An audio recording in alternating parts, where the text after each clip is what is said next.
Hello and welcome to a spoiler-filled discussion about Solo, the Star Wars story. I'm Ben Hanson, joined by Andrew Reiner. Hello, sir. Matthew Kato. Hello. And Matthew Miller. Here I am. Everybody's here. At least we got one Miller in this movie, right? Yeah, Lord Miller. Anyways, what we're doing here, we're talking about Solo, the new Star Wars movie. If you haven't seen it, don't watch this because we're going to spoil everything about it. All everything of it. we liked, everything we didn't like. We're going to reenact the entire film. So spoilers, but I assume if you stumbled across this video, you've probably seen it.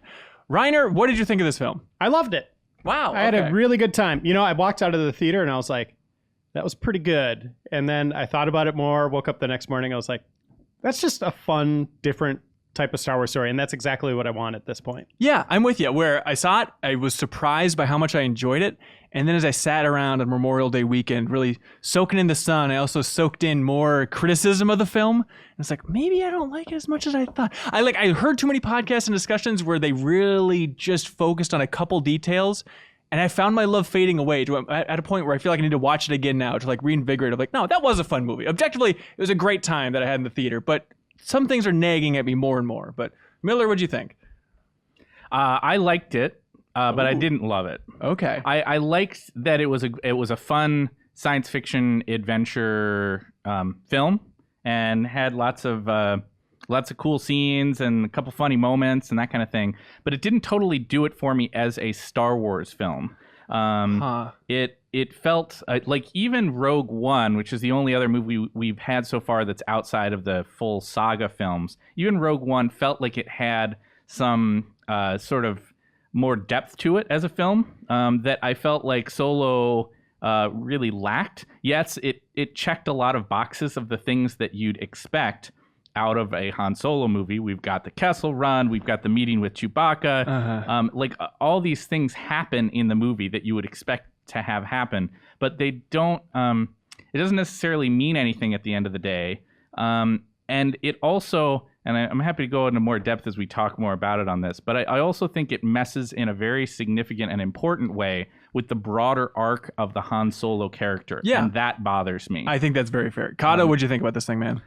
I liked it. Again, I didn't, kind of to Miller, I didn't necessarily love it, but I think actually I'm going to disagree with Miller on the point. I'm sure we'll get into this, but because we had talked off air, behind the scenes stuff. It's pretty cool. We had talked off air a little bit before about the necessity to sort of match up some of the psychology in a way, and so I was kind of on the lookout a little bit for that.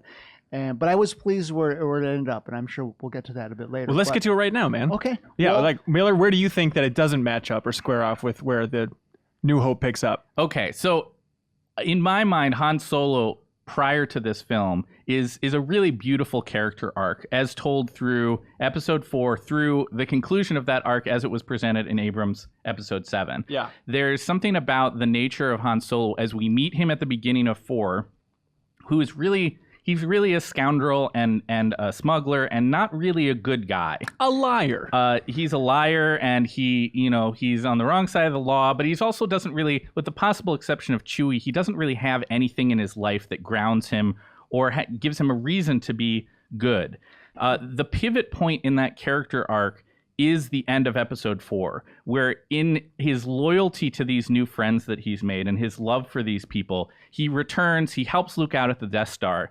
And from that point on, as we see at the end of episode 4 through episode 5, 6, and concluding with his death in episode 7, there is a steady move of the character towards the goodness and the honor that comes from loyalty and companionship and love of other people. He's in this life for good. He's in that life, and because of his love for Luke and Leia and everybody else, he continually moves towards a sort of connection to the world and an inherent heroism that concludes in a really great way with that scene with Kylo Ren on the bridge, where even with the almost near certainty of his own death, he walks out onto that bridge to try to save his son, even though he knows that it's probably not going to happen at this point.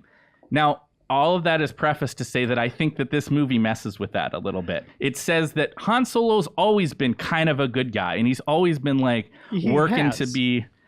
But he isn't for me, I guess. Even what we knew before Solo is you knew he helped the Wookiees out. You know, he freed Chewbacca. Mm-hmm. He had friends in Lando and other smugglers. Like, there's always been kind of this good, this kind of virtuous side to him. He's not evil. He tries to hide it and tries to be this like tough smuggler, but it seems like he's always had that in And him. I think you need that. Otherwise, what is the last scene of A New Hope when he comes in? That's just pure Deus Ex Machina. What this does is it sets up and says, you know what? Here's a guy who before, 10 years before A New Hope was a certain kind of person. And you know what? We don't even really know what's going to happen after this. And I think that's one of the things I really like about the film is that it sets in place some psychological sort of pieces, but it's not telling you here's the exact roadmap of how Han Solo gets from point A to the end of Star Wars. Yeah. And I think for instance, the thing with Enfys Nest, he's kind of like, you know what? I want to do some jobs. I'm finally kind of got out of Corellia. I want to make some money. I want to, chart my own course here a little bit. I'm fine with whatever it is your rebellion is. And then when it comes back and he's offered that chance a second time in A New Hope, he sees this chance now to be like, you know what? I was been told never to trust anybody, and I even did that. I even shot the one guy who was my mentor. But you know what? I've seen this kid, this Luke Skywalker kid. There's something different about him. Yeah. This princess, hey, maybe he's got the hots for whatever, but he sees a second chance to be like, you know what? This is when I'm gonna actually gonna stake those roots down. Whereas before, it just wasn't the time. So I actually think now you get more progression. Yeah, the Nest thing I think is the biggest bump I had emotionally, where I like it where it leaves off in a place where you can fill in that gap of like, well, he just killed his mentor. Like, that's a pretty brutal thing to do. Maybe that will put him down a slightly darker path, a less altruistic path overall. He got screwed over by the girl, in his mind at least, not knowing the larger picture. So like, all right, that's a nice place to leave him. But they could have at least had a joke about him trying to keep some of that money. Like the idea that he just gives it all over to this kid for some sob story that lasts for 45 seconds. Like, what is this nonsense? Like, that's the most jarring moment. Yeah. The one thing we learn about him early on is like, he has one goal in mind, and that's to get a ship, go back, and get his girl, right? Yeah. He wants to get Kira. When that falls apart, he's got nothing left. All he knows is these people desperately need help. This could help them stage a huge rebellion and put them on the right foot. He turns it over.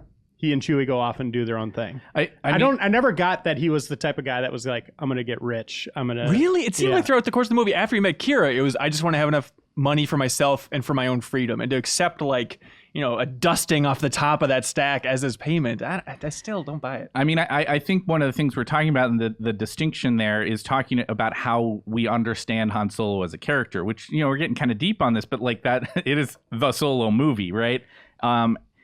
There's one interpretation I think that is about him being a certain way that he is for all of his life.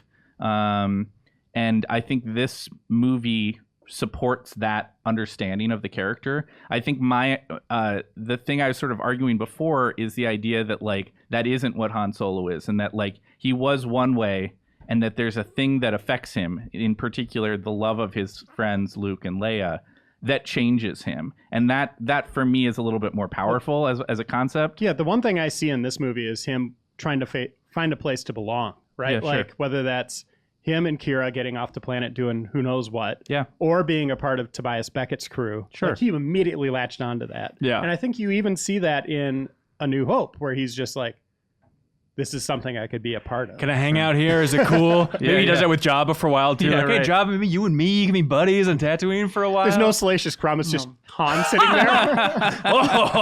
And that's the thing is, he's going to work 10 years for Jabba. I'm sure he'll have, it's not like they're going to go right into the drop shipment storyline. Maybe they've got some, whatever stuff he ends up seeing, could end up, changing his character or moving it more towards that. And while I think Solo not going directly into stuff, I think is somewhat of a safe play in Disney's thing. I also think it does allow for, however we want to film the gaps. And I think that should be there. Yeah, for sure. The just talking about the inconsistencies though, like another one that bothered me more and more listening to like the Slash Filmcast in particular. Like, it does bother me now thinking about it. Like, if you go back and watch that scene in the cantina when he's like, "Oh, it's fast enough for you, old man," really hyping up the Falcon. the idea that he like spins the parsecs thing, like, oh man, 12 parsecs, like.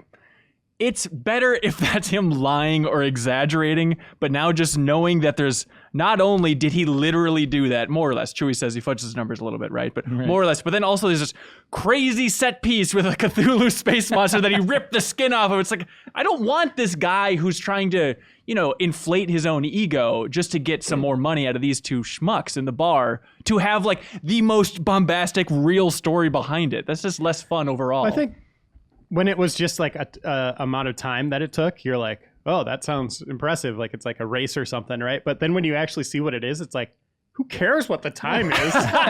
Well, no, it's the distance, Reiner. It's the there distance. was a creature the size of a moon. Well, it's not only him. Now it's just like, oh, L3 computed the distance well and charted some path around an asteroid. How screwed up, by the way, is the L3 storyline? Like every facet of it. Yeah. I mean, that's it's a pretty fun character, and I like that. That's one aspect of the droid life in the Star Wars universe that's always kind of like rubbed me the wrong way, where it's like basically like these guys are all just slaves, right? But they're conscious and sentient. Some of them were funny though, so it's okay. But I mean, for that reason, I kind of liked L3, but it is sort of screwed up that the conclusion of her arc is she effectively becomes a non-sentient slave trapped within a ship, and maybe she likes it. Like Reiner and I were talking about this like months ago, even about the idea about a personality built into the Falcon. Like obviously there's that line in Empire where C-3PO is like, oh, your ship has the strangest dialect. So kind of like the idea, and I actually got more into it just thinking about, this is very dorky,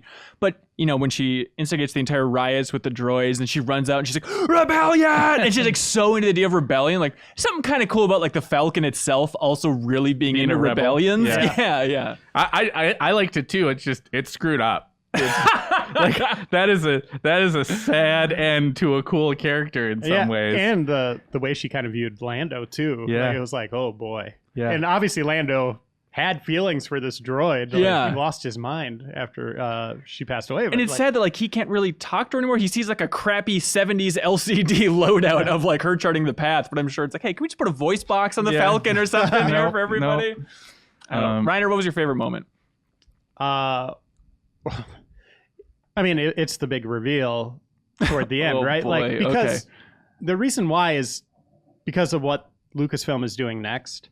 If the Obi-Wan film, which supposedly is in pre-production coming 2020, and then after that with the Logan writer and director Boba Fett, you see this three-part series now. It's almost like the Marvel arc, right? Like with Darth Maul being the big bad the entire time? Well, at Darth least Maul being and an important Obi-Wan. part, right? I mean, it creates this arc of by introducing Darth Maul here and then letting sort of Han Solo sail off to do his own thing, and I'd kind of be happy to just not hear from him anymore. I'm sure he'll pop up in the Boba Fett maybe movie. so. So he signed on, Alden signed on for 3 movies, right? And everybody's like, they're doing 3 Han Solo movies, but now I think what we're seeing is like, he's in the Han Solo movie, he's the star of that. The next one's going to be focusing on Obi-Wan, but you're going to see Kira and Darth Maul's story intertwined with that. Sure. So you get the Maul Obi-Wan rematch, but you already had that in Rebels, but you could do that again. And then you have the Jabba the Hutt Tatooine angle with Obi-Wan there. That comes in. That all rolls into Boba Fett then. So you have Jabba the Hutt, Boba Fett, Han Solo, Tatooine. It creates a new trilogy that is uniquely built around these few fan favorite characters. It's odd. Yeah, you can't call it the Smuggler trilogy and all that stuff. Okay, so help me with Darth Maul and the overall idea. Like I haven't seen the season from Rebels yet, but I watched the clip online you of actually him. Don't need to, because it's meant to be afterwards. This is after the Rebels fight? No, this is I think most people think this is before Rebels. Right. I'm just trying to figure out, because in that scene, doesn't Obi-Wan stab Darth Maul? Yes. And kill him. Okay, so yeah, if they put him in the movie, like how are they just going to recreate that scene? That'd be very lame for a live action film. I think they just said it beforehand. I mean, isn't that the sure. such that it adds added but then Obi-Wan doesn't get to see him, because in that clip in Rebels, isn't he like, what are you doing here? You're wandering the desert, you crazy guy? Yeah. Like it doesn't seem like, oh, you again, here we go, big buddy. We'll by the way, how also they treat it. It's just Maul as well, like in the credits. They don't call him Darth anymore, which is interesting and bizarre. Star Wars has a long history of just right? sort of some of the retcons don't exactly fit, and if Right. that was one of them, I'm sure they wouldn't lose any sleep over that. Yeah, Just the way it it's goes. worth it just to have that No offense confrontation. to Rebels fans, but you know what I mean? Yeah, they're gonna yeah. they're gonna end up losing out, mean- and if they lose out, then that's the way it Yeah, goes. so you have Darth Maul and Obi-Wan in Rebels. The Star Wars comics, Obi-Wan's battled Boba Fett on Tatooine. I mean, there's stuff that's like, Oh boy. I mean, they're gonna have meetings again. They might have dialogue that's like, "Oh my God, you're alive!" Yet, like, oh, they already it's- battled on Tatooine. It's the but- classic Yeah. like Obi-Wan R2 meeting thing, right? Right. Where you can retcon it to say that like, oh, that twinkle in Obi-Wan's eye in episode 4 when he talks to R2 for the first time is that he really does recognize him and does remember or not owning a droid and all that kind of stuff. But that's all, that's fans overlaying, and I do this too, right? Like fans overlaying their own understanding of the storyline Sure. to what is ultimately, well, like that got made first, and then they made the prequels, and that changed things, and I don't know, maybe Obi-Wan has a memory problem. Who can say? What did you think of the Maul reveal specifically? I assume we didn't see it coming. I thought for sure it was going to be Boba Fett in that hologram, and then it turns out it's kind of like oh boy, okay, sure, all right, I mean, Star Wars. they kept teasing someone on top of Yeah. What's his name, Dryden Voss or whatever. Mhm. And I was like, who could that be? Mhm. I mean, I thought maybe they were teasing Mandalorian armor in the background, that it could have been another Mandalorian crew, someone in that. But when there was Maul, I was like, wow. For people that don't follow expanded fiction, they saw him Let's get come out split of in nowhere. half. Yeah.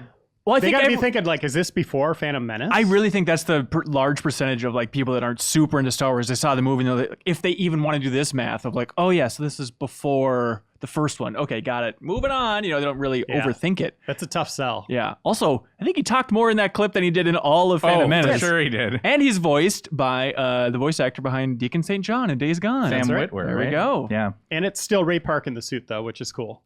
He kind of looked a little heavier, which is a weird look for He's him. getting a little older. Also, it's so dopey when he's like, "Do you remember me?" And he has the lightsaber, Well, it's like like- putting it in front of the camera. I love that part of that was just like, we've got a Star Wars movie, and I like to imagine that at some point late in production, somebody was like, "Oh no, we don't have a lightsaber in Oh this crap! movie." yeah. Or they're focus testing. They're like, they don't know who the horn guy is, and they're like, well, what is another tell? Yeah. His lightsaber. And It's let's lay in Duel the Fates as the soundtrack as much as possible during that scene as well. Absolutely. It's very bizarre. I don't know if I'm fully on board for it. It's weird to rope in the extended universe in such a bizarre That's way. what this movie feels like, though, to me, is like a think so, good Star Wars comic or novel. Like, it doesn't feel like the same scale of. Maybe it's because it's not focusing on like the rebellion again, but Yeah. it just feels like its own thing. Whereas Rogue One, like Miller was saying, has more depth to it than this film. This was very flighty and just very focused on one particular thing. I'm very eager to see. I mean, obviously, I think there's going to be some soul searching at Lucasfilm and Disney around like the timing for this movie. It didn't do as well at box office as I'm sure they wanted it to. But it's not like Disney doesn't have some pretty deep coffers that they can take a hit, And also, they're still going to make money on this. They're still eventually going to make money. The thing for me though is that like, I think at this point I really want to see if they're going to do this many films and they're going to be hitting us like once, twice a year, sometimes with Star Wars stuff. I think there's a necessity to move away from the drive to nostalgia every single time. I like it too. Like, I love that scene in Rogue One with Vader. I love I really enjoy the Darth Maul thing here. But it is a crutch. It's a creative crutch that is keeping them from going in totally new directions. Well, keep in mind, I mean, they have the There's a slate. lot of stuff on their plate. And there's plenty of new stuff. I mean, yeah, we focus on the Obi-Wan and Boba Fett movie, if those even happen. I mean, odds are they will at this point. Yeah. But you got to remember, Ryan Johnson's making the new trilogy. Yep. We have And Game that- of Thrones boys making the new films. Like, in theory, those could be brand new and they could get away from And- nostalgia And for I a while. hope they do. Yeah. Because like as it is right now, there's the over reliance on old musical snippets and on old characters and constantly revisiting and trying to like fill in weird gaps in the timeline. It starts to feel, from a narrative perspective, just too weighted down. It's the problem that the expanded universe has always had, where like Han Solo and Luke and Leia went on so many crazy adventures in between these little moments of the main films. And I just want the universe is rich enough to support doing stuff that doesn't rely on those characters and those musical themes and just do their own thing. Yeah. And what I think we're seeing here is like when Disney took the reins, I know a lot of people are like, screw Disney, they're doing all this stuff wrong. I think what we're still seeing is the stuff that George Lucas wanted to happen. You saw a lot of the stuff around Luke in episode 8 in The Last Jedi. That was all George Lucas, right? Not the death, but like the training on the island. The and island, stuff, him being isolated, the design of the island, all that stuff was stuff Lucas planned out. And then you see the Kasdans in an interview say that they were contracted by George Lucas to do a Han Solo movie before he sold to Disney. So I think you're starting to see some of or still seeing some of the stuff that George Lucas had kind of on the plate that Kathleen Kennedy and Lucasfilm are finishing off. But finishing with their own flavor. It's a safe bet But as well. now we're starting to see Rian Johnson getting his own movie, and then the Game of Thrones crew getting, or their own trilogy, and then same thing for the Game of Thrones. Right. I think also with Disney TV, what Jon Favreau's doing, that is going to be very much what George was thinking of for TV as well. Which is like after Return of the Jedi is all it's we like know, 6 right? years after, something like that. Okay, yeah. Plus, George Lucas came up with a great gag of Han Solo not hanging the cape back on the hook in Solo film. That was his joke. I love this like tiny little moment. No one laughed in the theater, but I just love knowing like that was George Lucas right there, not getting it back on the hook in that makeout scene in the closet. That's good stuff, And George. what you don't know is that cape was 18 different colors in post-production, but George just kept changing it. That's right. Yeah, he went in get there with his perfect. stamp with Check it different out. Yeah, colors and exactly. slammed it down on there. The Falcon itself. This was another thing that bothered me more and more the more I sat with it and thought about it and listened to other people talk about it, probably way too much, is just the idea of the Falcon being brand new, pristine, amazing, and then basically had one bad crash after the Kessel Run, and now it's forever labeled as this hunk of junk in the Star Wars universe. Like, it's more fun if it's this old, rickety car, which is the analogy I feel like they were going for in the original trilogy, and just to know that it used to be badass like 10 years ago, but it crashed on an asteroid while doing something crazy, and now it's forever the biggest piece of crap. See, for me, that part didn't bother me because I guess I thought about it within the lens of like Lando's ownership of it, being one of those guys who like took what was probably a rickety thing. Like you even see the Falcon in episode 3 in that little cameo, right? Yeah. And it looks more like the Millennium Falcon we know. Right. And I think the understanding is at that point, that's not Lando's ship at that So at Lando that is stage. just classing up already a kind of a piece of crap? Lando gets like added it's a like the whip on. equivalent of getting It's like true. a beat up 68 muscle car, right? And Lando gets it and he like pimps it out. And he makes it All right. great. I'm on board and, with that. And then like it has the crash and it ends up in Solo's hands and he doesn't care about like the looks and everything. And so But that thing is so dirty in the original trilogy. You go just- back and look at it. 10 years. How do you do that? That's what I kind of think is funny is that like Chewbacca and Han Solo just don't clean that thing at all, and that it's just kind of a mess by the time Luke sees it for the first time, and that's just not Han Solo's priority. That part was okay for me, I think. Yeah, I liked everything except like, let's give it a slightly different shape. Yeah, and just sure. that escape pod thing. So did What I was that? Did I It understand just- that correctly? The escape pod was the bait that they used to suck the crazy thing Yeah, into and the they black just hole? launched it out. Okay. Why was it attracted towards that tiny thing instead of the big ship? It was very silly. Yeah, scene. and at least show me what's inside of it. Or like, you add on this big thing to sell me another toy. Maybe they put some Cthulhu bait inside the escape. Oh, yeah, that's true. Yeah, that actually makes a lot of sense. Okay. Seems like another controversial moment in the movie. Maybe the most controversial.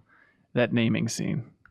When he's going through Ellis That's Island pretty there. dumb. You don't need Yeah. to do that. Yeah, I mean, I think the thing I liked about it in the moment was just that not so much, I didn't like it that it was some random Imperial officer. I don't even necessarily like the name, how it obviously matches back to Han's character or whatever, but I did like only the fact that it draws attention to them being, orphans and it being like importance of, he's like, what's your family name? As in like, you're just some nobody. And Well, sort yeah, of but- reinforcing the situation on Corellia where it's like, you got a bunch of people who are, orphans and whatnot. But he does talk about his dad. So at some point, he knew his family name. He just didn't like his dad. I got the impression he liked his dad, I mean, right? he could have just been like, I reject I wholesale reject, what you've attempted to give me or what you haven't given me. I guess. Doesn't want to loop him into the Empire or whatever.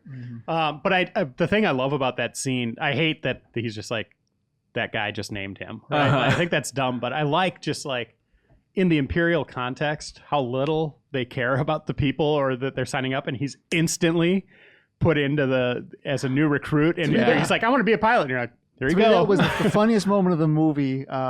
Was just that the time difference where it was like 3 years later, and then the first scene you see him getting blown off of a hill in the mud planet. So I thought that was hilarious. But that fight was cool. It was a really unique look for Star Wars overall. The one thing I thought of too when you're talking about the Imperial officer and how little they care is there's also that kind of just occurred to me, but that sort of Ellis Island aspect. People come and it's just like, we don't care what your name is, we don't care who you are. We're gonna respell your name, or we're just gonna give you an identity. Like, get out of here. Right. We don't care about you at all. It is nice seeing a little bit more of the Empire. So I'm still trying to figure out the timeline. So he went in as infantry the whole time, to be a pilot. Yeah, but they never gave him. He never got ranked up to that point. They said something that he got kicked out. I think he said it, right? But I wasn't sure. He goes to the academy to become a pilot, and he is a pilot for a while, but he's insubordinate. And so they have him on the rolls at that point. Yeah. And so they just send him to go die in the mud as an infantryman. Yeah. And he kind of knows that he's in a bad spot at that point, so he's looking for a way out. Right, and then he meets up with the team, which I thought it was crazy that they killed Val and Little John Favreau monkey so early in that movie. Like, because they did lie in trailers, right? I'll have to rewatch it, but I think they showed Val in later scenes. Yeah, I think she's in like the gun report. Yeah, Falcon. I wonder if that's some of the Lord and Miller footage. That brings up the question that, like, man, I desperately hope that at some point, like 10 years from now, somehow it leaks out what that creative difference was there and what was going on with their version of the film. Yeah. I'm very curious. I have a theory. I am curious about that just for curiosity's sake, but at the same time, I just want to say this. We as fans, we always merge the truth with, what we see on screen. And, we were talking about it earlier, how your mind always fills certain gaps in. But what's going to happen is then people are going to be like, well, Lord Miller would have done this, they would have done this, and then they just debunk everything else of like, well, this would have been better. You never see the proof. You're never going to see the George proof. Lucas's Episode 7 would have been better than Force Awakens. Like, too bad, would have been better. As I say, Star Wars fans are the people who hate Star Wars the most, and feeding into that sort of just echo chamber to me, I'm not interested in that. I'm kind of with you, Kato. There was a big divide in tone of the movie between the beginning and that 3 year later mark, where yes, they're acting younger, but Han is very different at that point. Yeah. Like, he's more upbeat, a little bit more of a quick wit to him. Yeah. And then after that, the 3 years later, I thought it was a nice shift, but I wondered if that stuff at the beginning was like the direction they were going for the whole film. I would hope not, just because I will put Lord Miller above the opening joke in the movie being Han saying, yeah, but you should have seen the other guy. Like, that is the first joke they have in this movie. Right out of the gate, I was like, doesn't work for not it. a great joke. Yeah. And then, like, later on, and there's a couple other jokes. They've got a bad run of, like, early jokes. I mean, Episode 8 had that bad joke, the mom joke early on that just drove me bonkers. I'm okay with that one. But also the, like, when Kira's like, oh, Lando's got such a prodigious record scratch. I was like, oh, Jesus Christ, Star Wars, don't do this to me. I thought it was less funny than Rogue One, Force Awakens, and Last Jedi. Am I nuts? I didn't think it was... Like, I thought a lot of the jokes didn't really land for me. I don't think it took away from a sense of the fun adventure style of the movie. But it reinforced that sensation I was first talking about of, like, this is just kind of a fun, simple adventure story, and it doesn't really feel like it's rooted in, like, classic Star Wars. How much of that is feel. There's no mysticism? I don't know. And I think that's a fair question, right? Because for me, that is a big portion of what holds the franchise together and keeps it meaningful. And the absence of the Force in any sort of meaningful way here does feel like there's something kind of missing. I like that they did it though. Star Wars doesn't need a lightsaber at all times, right? Like, Even though they had to throw I in know, the Darth but it's Maul, like I've read comic books that are just, from C-3PO's perspective. No, they're not great, but I like that they show you that kind of get that depth, and I think we're finally getting a movie that veers away from the one note they keep hitting. Oh, there's no hope. Yeah, and oh like, my gosh. true, and like the heist aspect by the end, the twists and turns of where's the real cargo, where's not, like that worked for me overall. I was surprisingly tense, and just in terms of like being hooked out of the gate, even though I didn't like the joke in the beginning of the movie, I was more emotionally invested than I expected. Like the first interaction with Han and Kira, where it's immediately like pulls her in, they kiss. I was like, all right, there's at least some chemistry. I'm more on board, and emotionally, I was more invested than over anything I was in Rogue One, where it's like, I think Rogue One's a good movie, solid, but I ultimately didn't care about any of those characters. I think I've seen some criticism of Alden? totally spacing on Kira's, the actress's name. Emilia Clarke, on her performance. But I did like we were talking earlier about, she's always referencing there's a bigger boss or whatever. And I did like how in every interaction with Han, it was always that like, I can't tell this guy exactly what's going on. He's just happy to see me, but I did think she played it well where, there was always this little reminder you could tell every time you looked at her face that you knew she was thinking about all the other stuff that was, going on that she couldn't tell him. And I did like, there's that oppression without being overacted. I thought there was always that oppression for that character. Yeah, I thought she was interesting. I liked her a lot. She was kind of victim to just being in a lot of walk and talk scenes. Her one big action scene, she had two. One, you just saw her cape.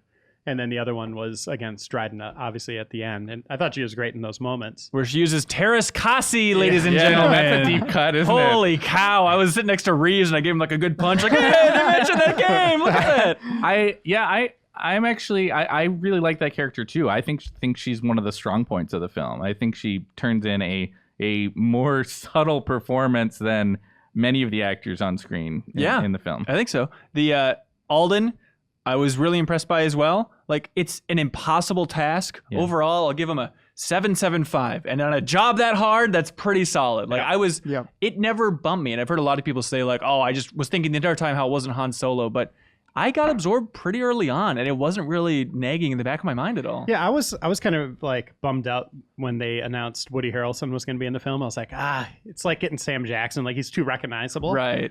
But man, that guy can act. And I think really good. In those moments, Alden kind of disappeared. And I really thought that Tobias Beckett was one of the film's best and most interesting characters. Like, Woody Harrelson acted his pants off in that. Like, that was an extraordinary performance on his part. Yeah, for sure. Except for that one line, which really took me out of the movie on his part, where he goes up and asks for a brandy from the bar, where it really, I was like, wait, Star Wars, I guess, is it a brand name? I guess it's not. So they can say brandy? Is that the equivalent of just saying like a beer? If he asked for a beer, would it have taken me out? But brandy, I was the only person in the theater looking around. I was like, is anyone else bothered by this? At least he doesn't smoke death sticks. That's true. I think Woody Harrelson smoked his first death sticks, you know what I'm saying? Yeah. What about Mr. Glover, Lando? Oh, he was fantastic. Great. Yeah, good times. This is controversial.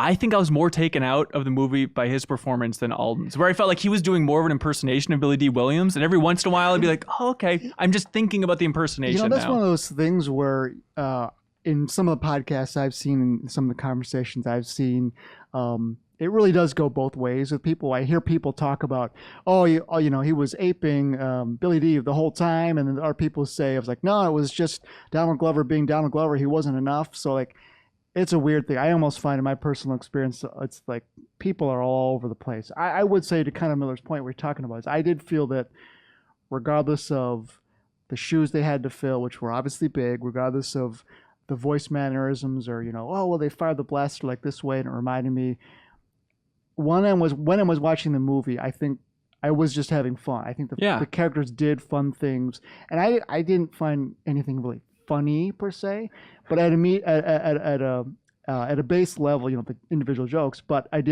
was glad that I was having fun. The characters were having fun, and I think it was all working. It's fun enough, regardless of somebody sounding like somebody else. I think that's as you've heard many times. I think that's what most people just wanted. They just wanted to have fun, and I think the characters and the actors, I think they worked towards that goal. Yeah, I thought the card game, turned out very well.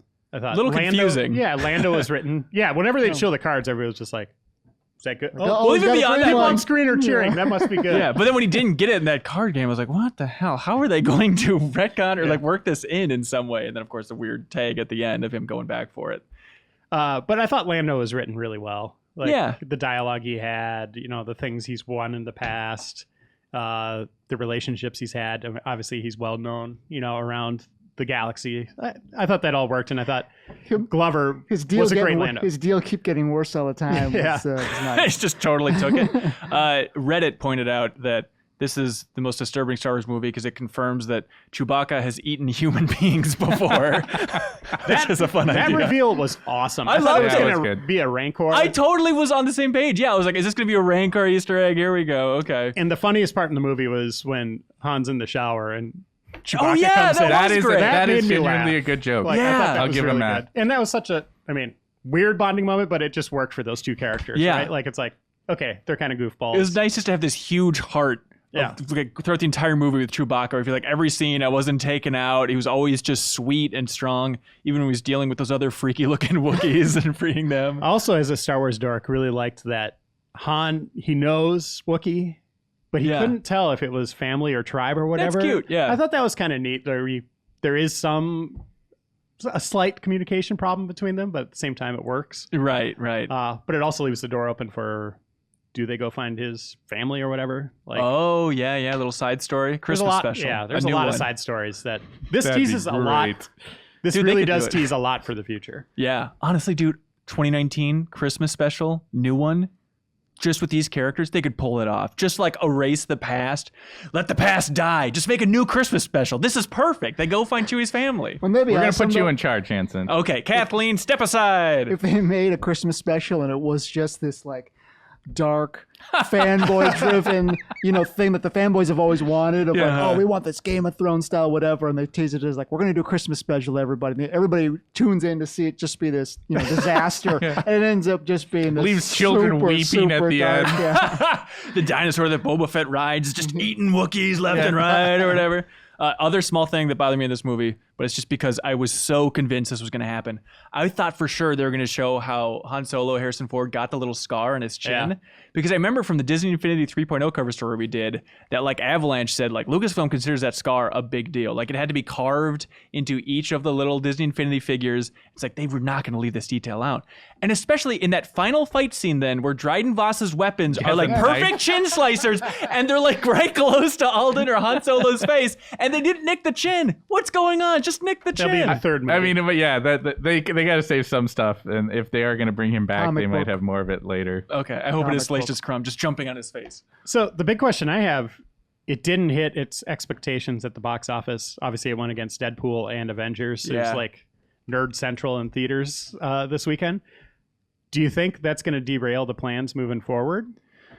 It's Because you said it's going to make money, but remember, 70% of this film was shot again. The budget is through the roof. Yeah, you're totally right. I think that they, like I was saying before, Disney's got some deep coffers at this point for their major franchises, and with Marvel running full steam and with Star Wars running full steam, I think there has to be a recognition that not everything is going to be able to be a world-breaking phenomenon. This is the Ant-Man of Star Wars. I mean, Honestly, Something was going to be first. There was going to Yeah, be some there was- movie along the way that was going to be the first one to do this. Absolutely. And in addition to box office numbers, you've got, there's the eventual DVD, Blu-ray release. There's the licensing to various streaming channels. There's the toys. There's the other merchandise. I think that the Star Wars juggernaut is still at a place right now where it can afford to have some moments where it's not the biggest thing in the world. Also, I wonder if it came out in Christmas time, how much better it would have done. I feel like Last Jedi was so recent that, It was really recent, and I think Last Jedi was a movie that didn't do it for a lot of fans, right? I don't think we should underestimate. I mean, we see that in the video game world all the time, where you have an entry that is bad or is not well received by fans, and then the next one comes out, and even if it's like a 9+ game, it'll sometimes do significantly poorer because the previous installment didn't like work for folks. We love you, Assassin's Creed And so Syndicate. exactly, right? Like that, I think we're seeing some of that here, that there were fans who walked away from episode 8 and were just kind of like, it didn't work for them. And, Real quick, and by the now way. they're coming in and it's like, I don't know if I'm going to go see Solo. For sure. Real quick on you. You were surprisingly sour on episode 8. Yeah. Have you gone up or gone down, stayed about the same? I continue to feel pretty much how I felt about it. Last Okay. Jedi, I think, is a movie that has a lot of depth to talk about and a lot of interesting things about it. But it is a movie, when I've watched it again multiple times since, it is a movie that feels that leaves me a little empty at the end at times. Huh. Okay, that's fine. Enough about Last Jedi. Okay, so I wonder if even this movie's release hasn't changed their plans, just because they'll need that nostalgia cushion, especially if they are getting into some freakier, weirder, newer territory in the future, just to have that every other year film be, hey, everybody, remember Obi-Wan? Come into the theaters, you idiots. I mean, Here if we they go. have Ewan McGregor, that just seems like that's a great call, right? Like, Yeah. do it while he's still relatively young. He can, be that middle-aged Obi-Wan that before he meets Luke. Like, I'm worried it's going to be a lot of like, there's a meteor crashing into Luke's house, and then Obi-Wan has to use the Force to stop it at the last second, and all these silly things. I actually think, if anything, the plans that they put in place here by putting Maul back into play as a character that can act as a foil and as a villain to Obi-Wan, I think that gives something to get excited about in terms of storytelling with that. And I don't think we should underestimate that concept of the Ewan McGregor playing Obi-Wan Kenobi thing is like this weirdly like hot thing for a certain segment of Star Wars fans. Like, if you go online, there's constant conversation and constant memes and like So just much fan nonsense around this idea of like, we want an Obi-Wan movie and we want it with Ewan McGregor. Yeah. I think that kind of like groundswell of viral enthusiasm will pay dividends for Disney. I think you're right. Real quick, not following Clone Wars or Rebels too closely, watching this movie, one big thing was like, what is Maul doing? And so I've learned since then that like throughout Clone Wars and even in Rebels, he's built up as like, oh, he's like a crime lord now, and that's his passion. So it's not crazy that he'd be working with Dryden Voss and all these folks. Crimson It's not Dawn or remotely whatever. crazy.